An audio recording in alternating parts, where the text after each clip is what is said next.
Јавното предпријатие Стипион од денес го решава проблемот со тротоарот кај основното училиште Димитар Влахов во населбата Сењак. Таму учениците и училишниот персонал во голем дел од денот едва имаат пристап до училиштето и работните места. Јавното предпријатие Стипион, почнувајќи од вчера, започна со реконструкција и уредување на тротоарски површини долж улицата Џемил Бједик во должина од 88 метри.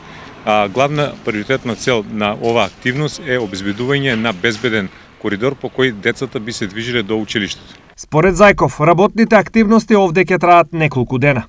Активностите на Јавното предпријатие Стипион во наредната недела ќе бидат насочени за завршување на ова тротоарско решение. По завршувањето на ова тротоарско решение, Јавното предпријатие Стипион ќе започне со активности за уредување на тротоарско решение во населбата Сењак, за што во моментот течат подготовки и нанесување на бетонска конструкција за уредување на тротоарска површина. На тротоарскиот проблем пред ова училиште поплаки има постојано, а досега чести беа и сообраќајни и вербални проблеми.